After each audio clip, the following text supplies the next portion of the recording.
السلام عليكم ورحمة الله تعالى وبركاته. وعليكم السلام ورحمة الله وبركاته.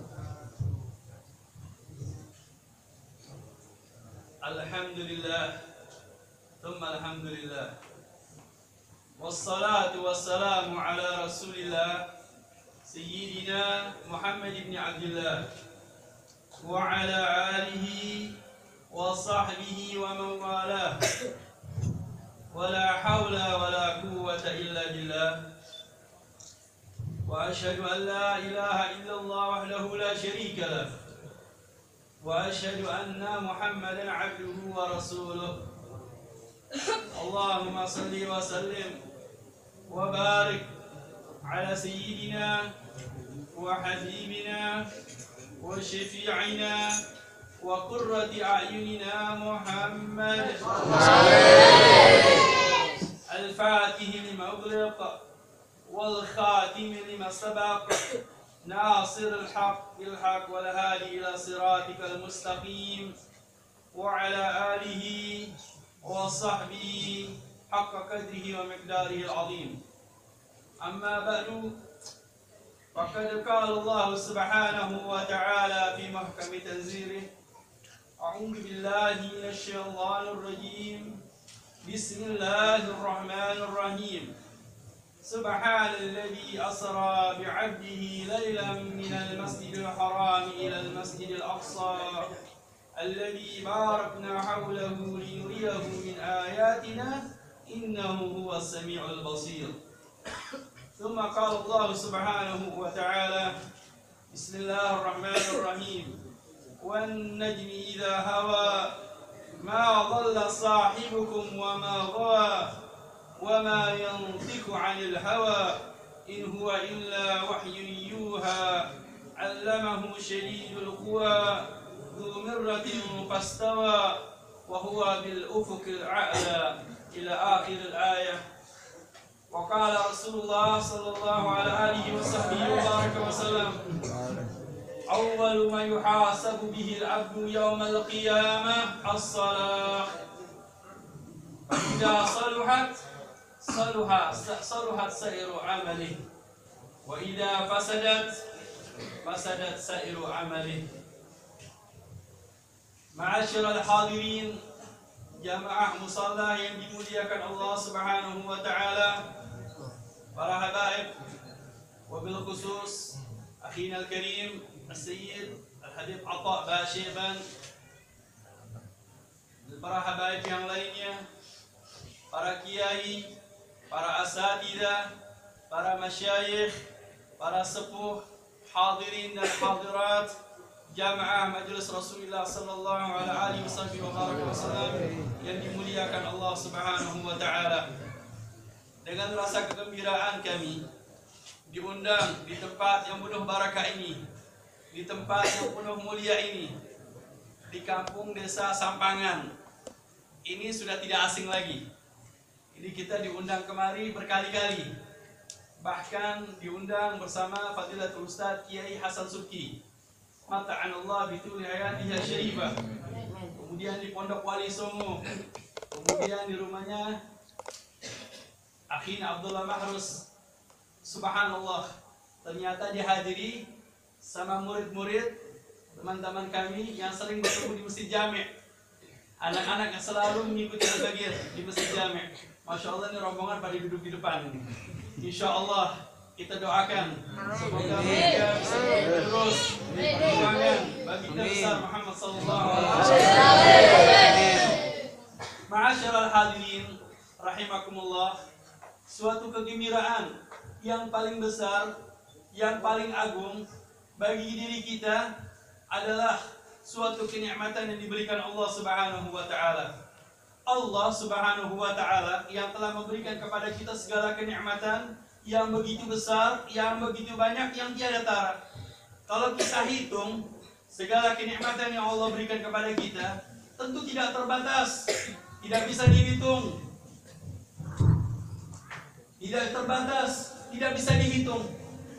Bahkan di antara kenikmatan Allah yang paling besar yang kita dapatkan sekarang ini, yang kita dapatkan yang tidak bisa dibeli dengan harta, yang tidak bisa dibeli dengan harga, yang tidak bisa dibeli dengan jiwa raga kita, yang hal ini adalah karunia dari Allah Subhanahu wa taala, yaitu kenikmatan hidayatul Islam, hidayatul iman. Ini adalah suatu hal yang paling termahal bagi kita. Kalau kita mengingat di zaman Rasulullah sallallahu alaihi wasallam, banyak orang yang hidup di zaman Rasulullah, mereka melihat Rasulullah, memandang Rasulullah, bahkan keluarganya Rasulullah. Rasulullah berkeinginan untuk mereka agar masuk ke dalam Islam, ke dalam dinillah, ke agama Allah Subhanahu wa taala, agama yang diridhoi oleh Allah Subhanahu wa taala. Tetapi mereka tidak bisa. Sehingga Allah Subhanahu wa taala mengatakan kepada baginda besar Muhammad sallallahu alaihi wasallam, "Innaka la tahdi man ahbabta, innallaha liman yasha." Sesungguhnya kamu tidak bisa memberikan hidayah kepada kamu yang inginkan. Yang kamu inginkan kepada keluarga kamu, bahkan pamannya Rasulullah sendiri, pamannya Abu Lahab, ini mereka tidak beriman kepada Rasulullah sallallahu alaihi wasallam. Ada di antara kerabatnya Rasulullah tidak beriman kepada Rasulullah sallallahu alaihi wasallam. Ini adalah termasuk hidayah. Sesungguhnya hidayah tersebut adalah dari Allah Subhanahu wa taala. Ternyata walaupun kita jauh daripada baginda besar Muhammad sallallahu alaihi wasallam sejak 1400 tahun yang lalu sampai sekarang ini, sampai detik ini, kita masih mendapatkan keimanan, keislaman, agama yang diridhoi oleh Allah Subhanahu wa taala. Berkat dari siapa? Berkat baginda besar Muhammad sallallahu alaihi wasallam, para sahabatnya dan para penerusnya ulama-ulama Rasulullah sallallahu alaihi wasallam. Karena mereka para ulama Rasulullah warathul anbiya, mereka penerus daripada mereka para nabi. Kemudian dari keimanan tersebut, di mana Allah Subhanahu wa taala telah berfirman di dalam ayat suci Al-Qur'an, "Wa id akhadha rabbuka min bani Adama min zuhurihim dzurriyyatahum wa asyhadahum ala anfusihim alastu birabbikum qalu bala syahidna." Di mana Allah Subhanahu wa taala sebelum manusia diturunkan ke muka bumi ini, sebelum manusia dilahirkan, sebelum Nabi Allah Adam alaihi salam diturunkan, ini manusia semuanya sudah dikumpulkan sama Allah Subhanahu wa taala di tempat yang satu, yaitu namanya alamul dzar. Alam di sini, alamul dzar ini sebelum alam dunia. Itu manusia dikumpulkan semuanya sudah sama Allah Subhanahu wa taala. Semua dari keturunan Nabi Allah Adam itu sampai hari kiamat dikumpulkan semuanya sama Allah Subhanahu wa taala. Kemudian Allah mengatakan kepada mereka seluruh para manusia, "Alastu birabbikum?" Apakah aku ini bukan Tuhan kalian? Mereka serentak menjawab, "Qalu bala syahidna." Naam, benar, Engkau adalah Tuhan kami ya Allah. Mereka bersaksi tidak ada Tuhan selain Allah Subhanahu wa taala. Tetapi bagaimana kejadiannya? Ketika mereka lahir di muka bumi ini, ketika mereka dilahirkan oleh orang tua mereka, mereka tidak beriman kepada Allah Subhanahu wa taala. Maka dari itu bahwasannya setiap orang yang baru lahir, setiap orang yang dilahirkan, itu mereka semuanya sudah beriman kepada Allah Subhanahu wa taala. Kullu mauludin yuladu 'alal fitrah. Setiap anak yang baru lahir ini dalam keadaan suci. Suci yang bagaimana? Suci beriman kepada Allah Subhanahu wa taala di alam dzar. Akan tetapi kenapa mereka tidak beriman kepada Allah Subhanahu wa taala? Ini ada sebabnya, disebabkan orang tua mereka, kakek-kakek mereka yang tidak beriman kepada Allah Subhanahu wa taala. Sampai dikatakan ila anna abawahu, kecuali karena ayahnya mereka sendiri, yuhawwidanihi, menjadikan mereka orang-orang Yahudi, au yunasirani, atau menjadi orang-orang Nasara, au yumajjisani, atau menjadi orang-orang Majusi. Ternyata alhamdulillah kita lahir di muka bumi ini dalam keadaan bentuk iman dan Islam kepada Allah Subhanahu wa taala. Yang dimana hal ini termasuk adalah pendidikan yang pertama kali yang kita dapatkan di muka bumi ini. Pertama kita lahir di muka bumi ini, pendidikan yang pertama kali yang kita dapatkan adalah talqin dari Allah Subhanahu wa taala yang diperintahkan oleh baginda besar Muhammad sallallahu alaihi wasallam kepada orang tua kita. Setiap anak yang baru lahir langsung ditalqin dengan ucapan kalimat asyhadu alla ilaha illallah wa asyhadu anna muhammadar rasulullah. Makanya anak yang baru lahir disunahkan untuk diadzanin. Biar apa? Bahwasannya anak tersebut telah lahir dalam keadaan beriman kepada Allah Subhanahu wa taala, menyaksikan keesaan Allah Subhanahu wa taala, menyaksikan ketauhidan kepada Allah Subhanahu wa taala, meyakini bahwasannya baginda besar Muhammad sallallahu alaihi wasallam adalah utusan Allah Subhanahu wa taala. Ma'asyiral hadirin, alhamdulillah dari munasabah hari ini, dari acara ini, di tempat musola yang penuh mulia ini dihadiri oleh para masyarakat, mereka yang hadir di musola, di dalam musola, yang duduk di dalam musola, kemudian dikelilingi rumah-rumah, masya Allah, tabarakallah, yang dimana rumah-rumah ini adalah yang berdekatan dengan masjid. Subhanallah, makanya dikatakan Abdul Biqa. Rasulullah pernah ditanya sama para sahabat, tempat yang bagaimana yang paling afdal? Yubul masajiduha. Jadi tempat yang paling bagus, tempat yang paling masjid. Makanya subhanallah, orang-orang yang tinggal di samping masjid ini mereka selalu berdekatan dengan masjid, hatinya bersama masjid, bersama Allah Subhanahu wa taala. Wa syarrul biqa ya Rasulullah, paling jelek aswaquha, yaitu di pasar. Karena orang-orang di pasar mereka sungguh lupa pada Allah Subhanahu wa taala. Walaupun di sana banyak orang-orang yang ingat kepada Allah Subhanahu wa taala, tetapi karena mereka sudah banyak berurusan dengan dunia. Nah, kemudian dari tempat yang mubarakah ini, kita sekarang hadir di bulan yang dimuliakan Allah, di bulan yang diagungkan Allah Subhanahu wa taala, yang dikatakan as-sanatu 12 syahran. Dalam satu tahun itu ada 12 bulan. Minha arba'atul hurum. Di antaranya ada Asyurul Hurum. Asyurul Hurum ini bagaimana sih? Bulan-bulan haram yang dimana Allah Subhanahu wa taala memuliakan bulan tersebut. Di antaranya adalah bulan Dzulqa'dah, Dzulhijjah, Muharram, kemudian di bulan Rajab. Nah, sekarang ini kita berada di bulan Rajab. Bulan yang dimana bulan ini bulan yang mulia, yang dimana di sini ada suatu kejadian. Yang kejadian ini hanya terjadi pada diri baginda besar Muhammad SAW, yang tidak terjadi oleh sebelumnya para makhluk, yang tidak terjadi oleh sebelumnya para nabi, yang tidak terjadi kepada sebelumnya daripada rasul. Ini hanya terjadi kepada beliau baginda besar Muhammad SAW, yaitu yang namanya dengan acara namanya Isra wal Mi'raj. Maka dari itu kita memuliakan, kita mengenang acara tersebut dengan memuliakan baginda besar Muhammad SAW dengan dzikra peringatan Isra wal Mi'raj. Kalau di sini ada orang yang tidak senang dengan mengatakan peringatan, tidak bisa mengatakan perayaan. Kalau ada pun tidak mau mengatakan perayaan, baiklah kita katakan Qissatul Isra wal Mi'raj, cerita tentang Isra wal Mi'raj, yang dimana cerita Isra wal Mi'raj ini siapa yang meriwayatkan, siapa yang mengatakan?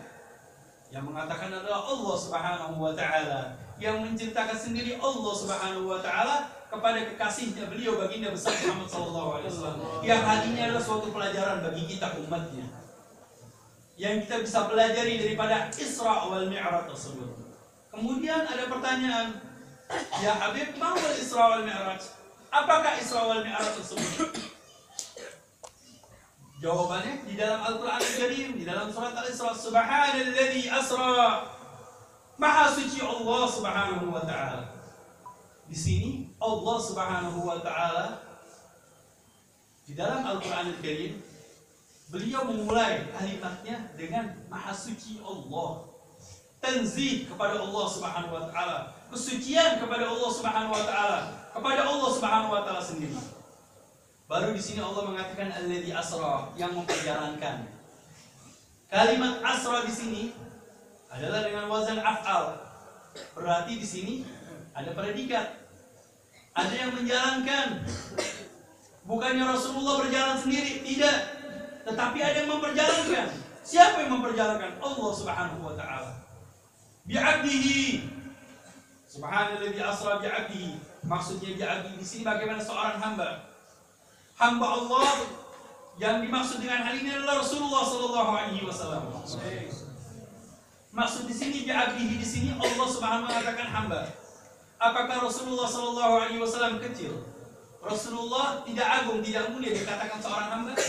Tetapi ini mengatakan bi'abdihi di sini adalah kalimat yang paling mulia, yang paling agung di sisi Allah Subhanahu wa taala. Karena kalimat hamba di sini diidhofahkan kepada siapa? Dhamir kepada Allah Subhanahu wa taala. Bi'abdihi, yaitu hamba Allah Subhanahu wa taala. Diidhofahkan kepada Allah Subhanahu wa taala. Makanya nama yang paling afdal di dalam hadis afdalul asma' ma ubid wa ma humid. Nama yang paling afdal, yang paling baik, yaitu nama yang diawali dengan abad. Dengan abad, yaitu dengan hamba. Kemudian diidhofahkan kepada Allah Subhanahu seperti Abdullah, Abdul Qadir, Abdul Rahim, Abdul Rahman, Kemudian Mahmud yang sifatnya memuji seperti Muhammad, Hamid, Mahmud, Abdul Hamid. Ini nama-nama yang bagus yang diidhofahkan kepada Allah Subhanahu wa taala, nama-nama yang paling afdal. Kembali kepada beliau baginda besar Muhammad sallallahu alaihi wasallam dalam ayat suci Al-Qur'an. Bi'abdihi. Nah, kalimat bi'abdihi ini bisa menolak juga bagi orang-orang yang mengatakan bahwasanya dikatakan Rasulullah sallallahu alaihi wasallam beliau Isra wal Mi'raj dengan bermimpi. Tidak. Kemudian ada yang mengatakan lagi bahwasannya kalau ada yang mengatakan Rasulullah Isra wal Mi'raj yaitu dengan apa? Dengan ruhnya saja. Jasadnya ada di mana? Di kota Makkah. Tidak. Ya abdi di sini ada ruhan buat jasad.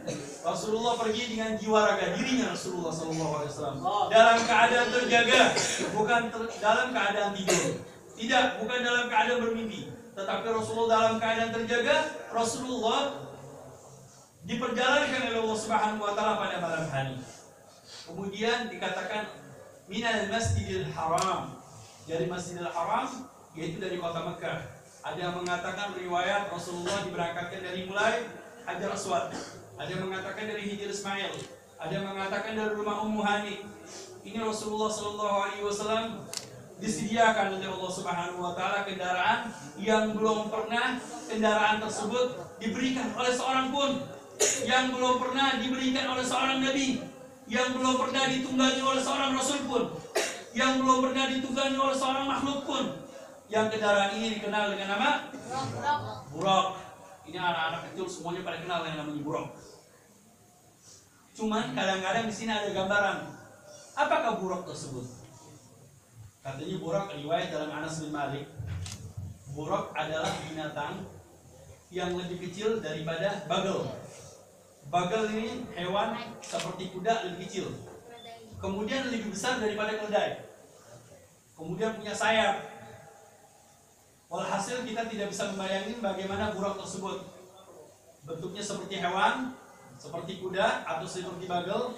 Kemudian kalau di sini ada riwayat, kadang-kadang dahulu 20 tahun yang lalu, 10 tahun yang lalu, kadang-kadang kita melihat gambar dari orang-orang Orientalis mengatakan bahwasannya kalau lagi acara Isra wal Mi'raj di situ ada jual-jual gambar Buraq, yaitu seperti kuda, kemudian ada sayapnya, kemudian mukanya seorang wanita yang cantik. Pernah dengar kan? Pernah lihat? Ini terjadi. Ini gambaran yang tidak mungkin kita menggambarkan bahwa hal tersebut. Bahwasannya kita serahkan hal tersebut, bahwasannya Buraq adalah yang dikatakan bahwasannya di situ adalah kendaraan yang ditunggangi, yang dikendarai oleh Rasulullah SAW, hewan yang lebih kecil dari bagel atau kuda yang kecil. Ini bagel kalau saya terangkan luas panjang maknanya bagel. Kita bisa mengatakan lebih kecil dari kuda dan lebih besar daripada keledai. Nah, kemudian dari makna tersebut, al-Buraq di sini di kalimat barq, kilat. Jadi Buraq ini kendaraan yang cepat, perjalanannya bagaikan kilat. Sampai di dalam riwayat katanya sekali melangkah Buraq tersebut, kendaraan tersebut dalam satu kali langkah itu bisa mencapai sampai ujung pandangan mata. Ujung pandangan mata kita hilang. Berarti jauhnya bukan main. Ada yang mengatakan bahwasanya dalam riwayat sekali melangkah langsung sampai. Jadi tidak suatu hal yang hatinya adalah suatu yang harus kita imani bahwasanya kejadian tersebut ini adalah yang menjalankan Allah Subhanahu wa taala. Kemudian kembali kepada Buraq tersebut, kendaraan yang belum pernah dikendarai oleh seorang pun. Kalau kita, seorang kiai, seorang ustadz, seorang habib, kalau mau diundang, dikirimin mobil yang terbaik, kendaraan yang bagus. Untuk apa? Untuk disambut kedatangannya. Begitu pula dengan Rasulullah SAW. Kepada Allah Subhanahu wa taala, kekasih Rasulullah, dikirimkan kendaraan yang begitu indah, kendaraan yang begitu bagus, kendaraan yang tidak dimiliki oleh seorang nabi, yang belum dikendarai oleh seorang rasul, dan seorang nabi dan seorang makhluk pun.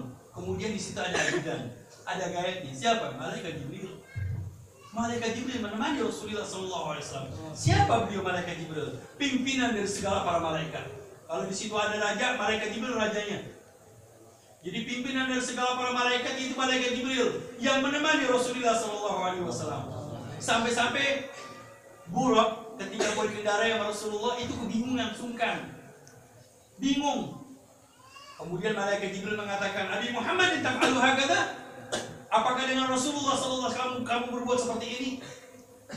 Akhirnya ditunggangi oleh Rasulullah sallallahu alaihi wasallam.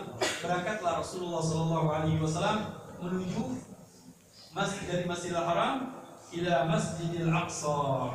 Nah, di sini ada riwayat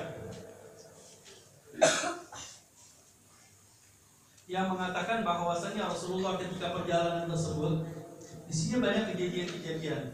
Apakah Rasulullah Shallallahu Alaihi Wasallam langsung sampai ke Palestina? Di sini banyak riwayat-riwayat hadis sahih yang mengatakan bahwasanya perjalanan Rasulullah Shallallahu Alaihi Wasallam yang ditemani oleh beliau malaikat Jibril.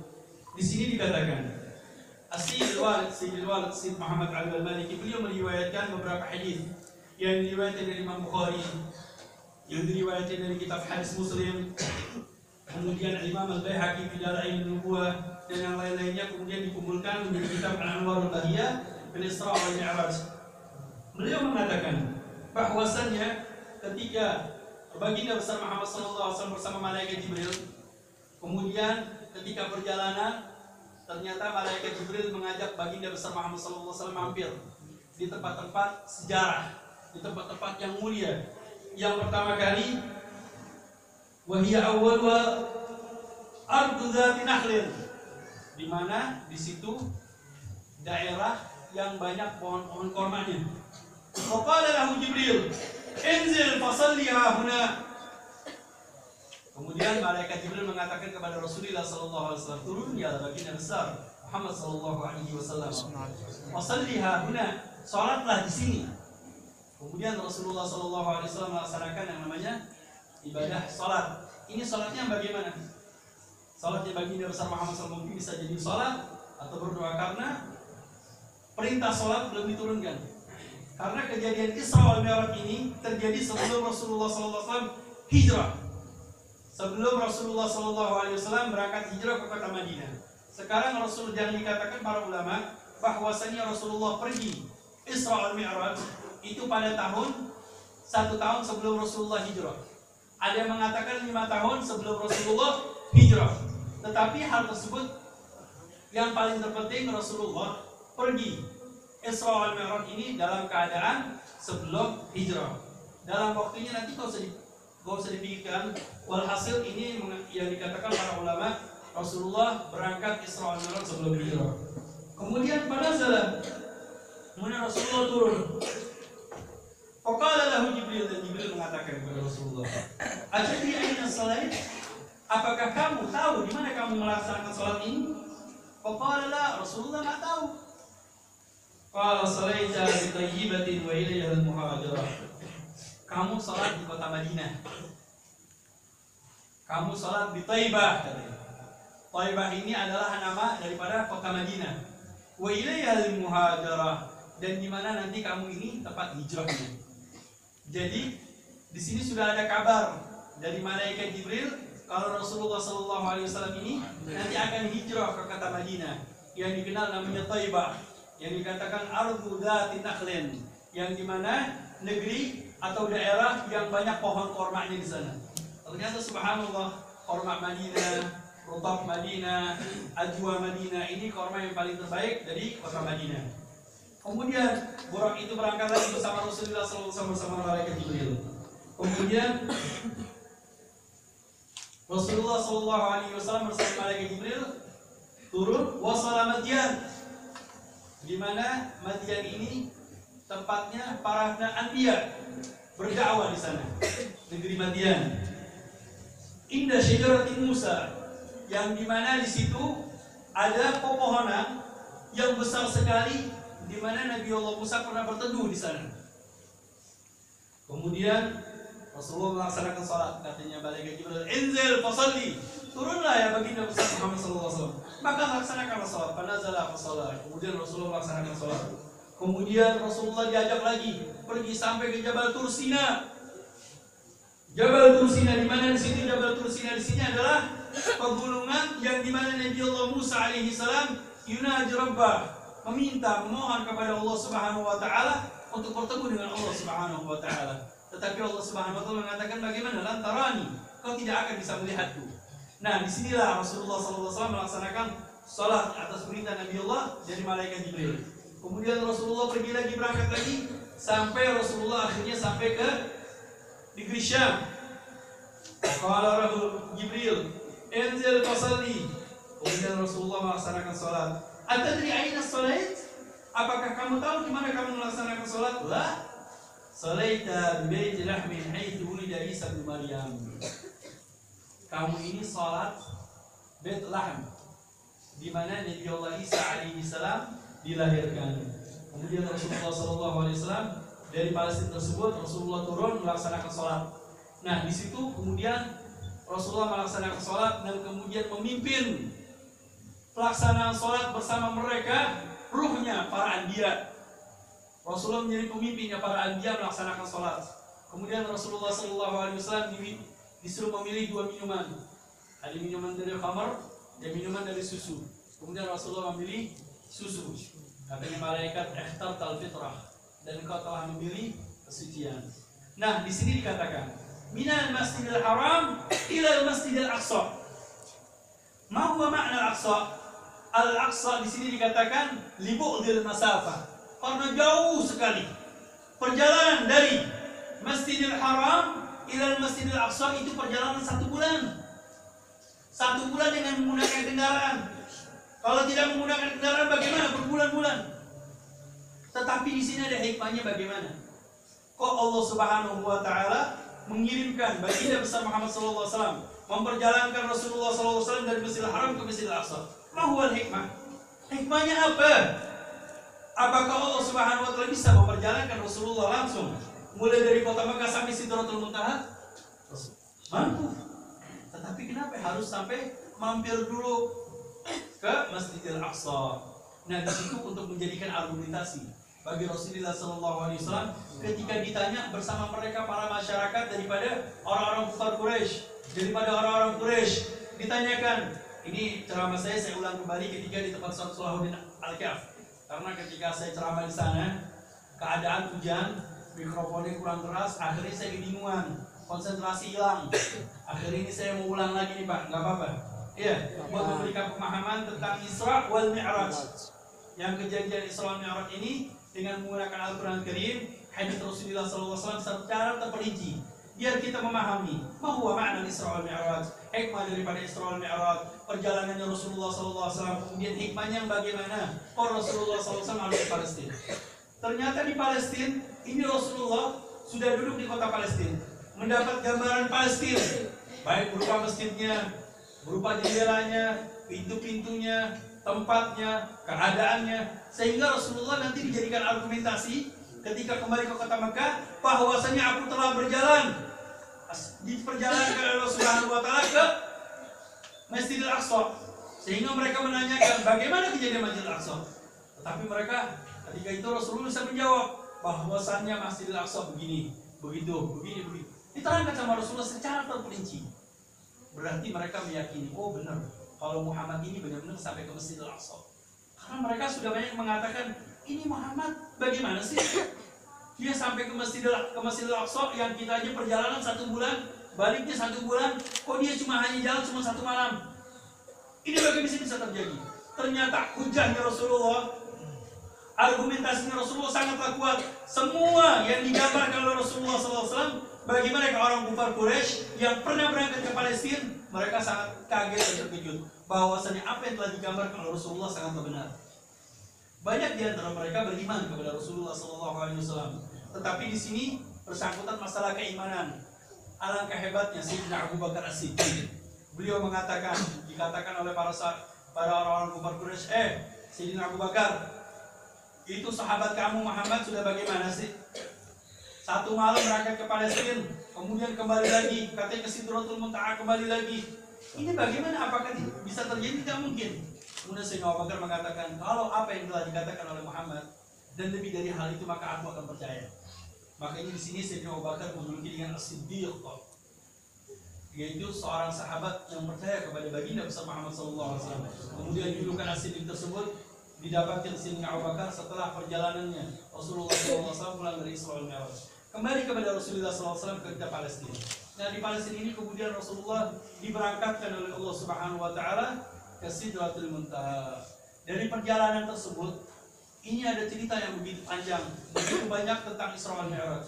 Banyak hikmah-hikmah dari cerita-cerita ini, bahwasanya ketika Rasulullah berangkat bersama malaikat Jibril, itu Rasulullah berangkat ke langit yang satu, ke langit yang kedua, ke langit yang ketiga, keempat, kelima, keenam, ketujuh, sampai sehingga beliau bertemu dengan mereka para nabi.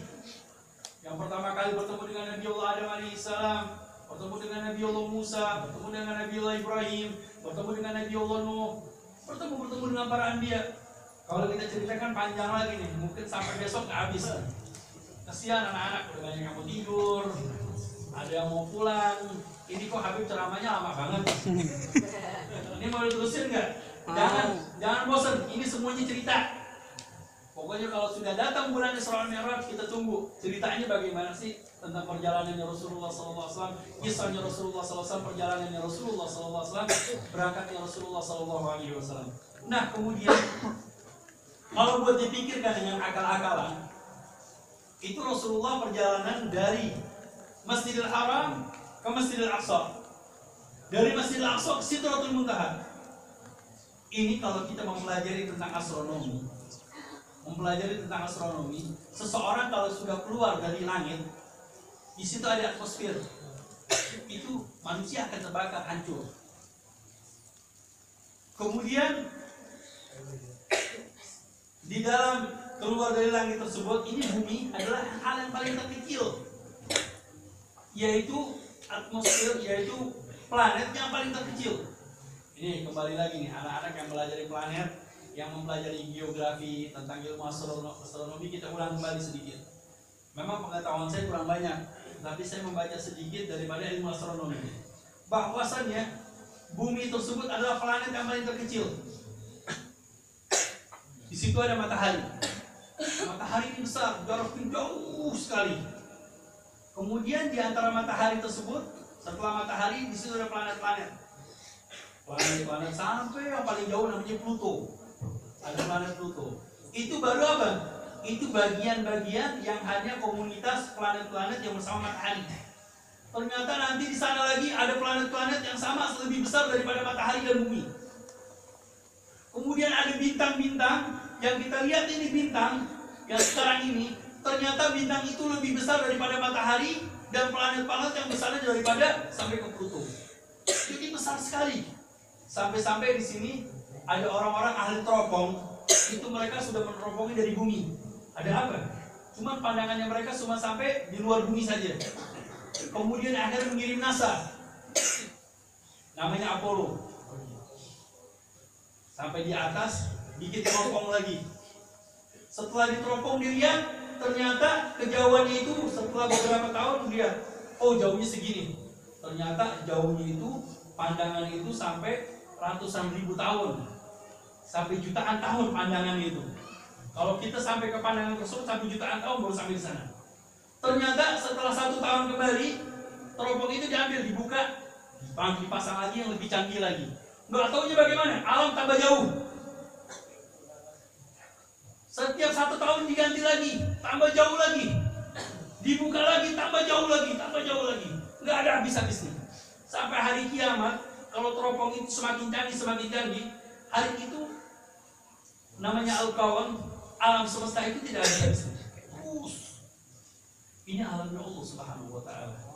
Itu baru langit yang pertama. Langit kedua, ketiga, terus. Allah Subhanahu wa taala. Ini kekuasaan Allah Subhanahu wa taala. Alam semesta. Jadi kita ini, bumi yang kita tinggalkan ini, itu sama matahari bagaikan apa? Bagaikan uang logam yang ada di ruangan ini. Kemudian matahari dan bumi yang planet-planet tersebut dengan bintang-bintang yang begitu besar, yang sangat jauh sekali, itu bagaikan apa?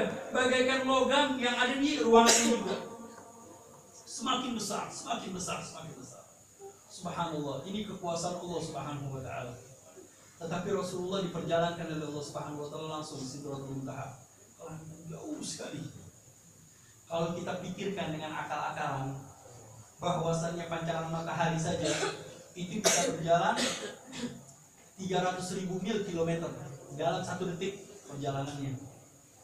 Berarti Rasulullah dengan kendaraan burung ini lebih cepat daripada tenaga matahari, lebih cepat daripada pancaran matahari, dan lebih cepat daripada kilat.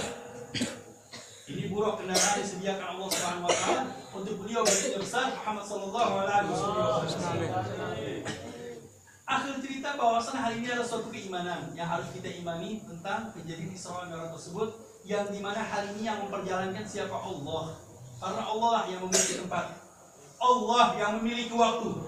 Kalau Allah sudah berkeinginan hal tersebut, apa yang diinginkan Allah Subhanahu wa taala akan berjalan, akan dilaksanakan walaupun jauhnya bagaimanapun.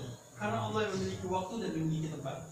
Kemudian perjalanan Rasulullah SAW sehingga bertemu dengan Allah Subhanahu Wa Taala. Di situ adalah mandat penerimaan namanya salat 50 waktu, untuk pelaksanaan salat 50 waktu.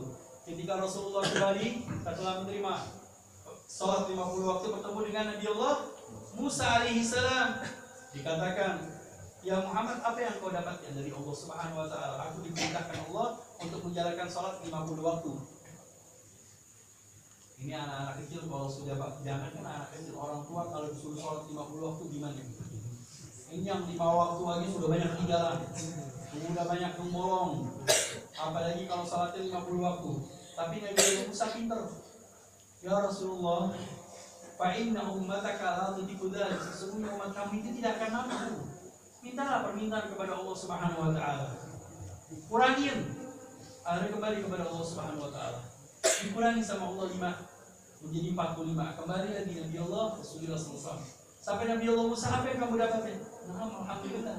Dikurangi sama Allah Subhanahu wa taala 5 jadi 45. "Ya Rasulullah, fa inna ummataka la tutiku dzalik." Umat kamu tidak akan berhasil, tidak akan mampu. Minta lagi kepada Allah Subhanahu wa taala. Kembali lagi kepada Allah. Kembali lagi, dikurangi sama Allah 5, dikurangi lagi sampai 9 kali. Bolak-balik Rasulullah. Nah, di sini ada pertanyaan. Apakah Rasulullah SAW malu kepada Allah Subhanahu wa taala meminta kepada Allah? Apakah Allah Subhanahu wa taala tidak memberikan segala permintaan? Apa yang diberikan permintaan Rasulullah semua akan diberikan oleh Allah Subhanahu wa taala. Karena yang meminta kekasihnya, yang meminta hambanya yang paling dicintai, hamba yang telah disediakan untuk di akhir zaman, manusia dikirimkan Allah Subhanahu wa taala, nabi rasul yang dicintai oleh Allah Subhanahu wa taala. Segala apa yang dipinta oleh Rasulullah akan diberikan oleh Allah Subhanahu wa taala. Kemudian, apakah Rasulullah malu bertemu dengan Allah? Tidak. Rasulullah meminta, memohon kepada Allah untuk siapa? Untuk kita, untuk umatnya. Perhatian untuk kita kepada umatnya. Nah, di sini ada 3 hal yang paling terpenting, bahwasannya kalau kita bersama Pak Lurah saja. Ini contohnya di sini ada Pak Camat dengan Pak RW di sini. Pak Camat mengatakan buat masyarakat Sampangan ini semuanya nih. Masyarakat Sampangan, ini ada dari Pak Lurah harus dikenakan pajak setiap bulan 50.000. Siap? Pak Lurah, Pak RW. Wahai masyarakat Sampangan, ini ada 50.000 dari Pak Lurah. Kata masyarakat Sampangan, ya Allah, Pak RW tolong dong, minta kurangin sama Pak Lurah. Kurangin aja. Akhirnya berangkat, oh iya, Pak RW berangkat kepada Pak Lurah. Pak Lurah tolong masyarakat Sampangan bisa dikurangin.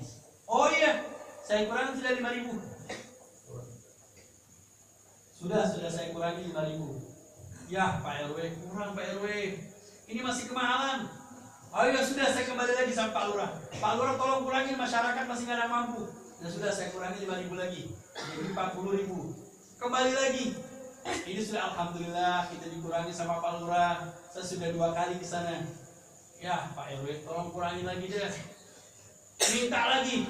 Oh iya, saya kembali lagi ke sana sama Pak Lurah. Sama Pak Lurah dikurangi lagi. Kemudian masyarakat setelah dikurangi masih kita dikurangi lagi. Kata Pak RW, sudah deh, saya malu sama Pak Lurah. Muka saya mau taruh di mana? Ini tadi aja saya ke sana, itu Pak Lurah datang lagi, saya datang ke sana, itu rumahnya sudah boleh ditutup. Sekarang kalau saya balik lagi, mungkin rumahnya pintu gerbangnya dikunci. Bisa jadi saya disambit sama Pak Lurah. Malu saya. Ini manusia kalau dipitakan. Tetapi Rasulullah tidak. Semakin sering Rasulullah SAW bertemu dengan Allah, Rasulullah menikmati ru'yatullah, pertemuan dengan Allah Subhanahu wa taala. Rasulullah kembali menikmati dengan pertemuan dengan Allah Subhanahu wa taala. Jangankan hal tersebut, jangankan dengan Rasulullah SAW. Rabi'atul Adawiyah, seorang wanita yang beriman, yang taat kepada Allah Subhanahu wa taala, beliau mengatakan, aku ini hidup di dunia ini, aku ini beribadah kepada Allah. Aku ini mengikuti jejak Rasulullah. Aku tidak mengharapkan surga. Aku ini tidak mengharapkan hurul ain. Aku tidak mengharapkan bidadari surga, kenikmatan di surga. Segala hal ini diberikan Allah Subhanahu wa taala di dalam surga. Tidak. Singgasana di surga, kausar di surga. Saya tidak inginkan itu. Yang saya inginkan hanya pertemuan dengan Allah Subhanahu wa taala, bertemu dengan Rasulullah sallallahu alaihi wasallam. Kalau sudah bersama Rasulullah, bertemu dengan Allah, gimana? Surga yang paling tinggi. Apalagi dengan Rasulullah sallallahu alaihi wasallam, bertemu langsung dengan Allah Subhanahu wa taala. Nah, kemudian di sini Nabi Allah Musa alaihi salam, ini sudah sedih selesai ya. Hah? Terusin enggak? Terus. Bu, terusin Bu. Hah? Takutnya nanti bapak-bapak pulang, waduh ini Habib Abbas ceramahnya lama banget.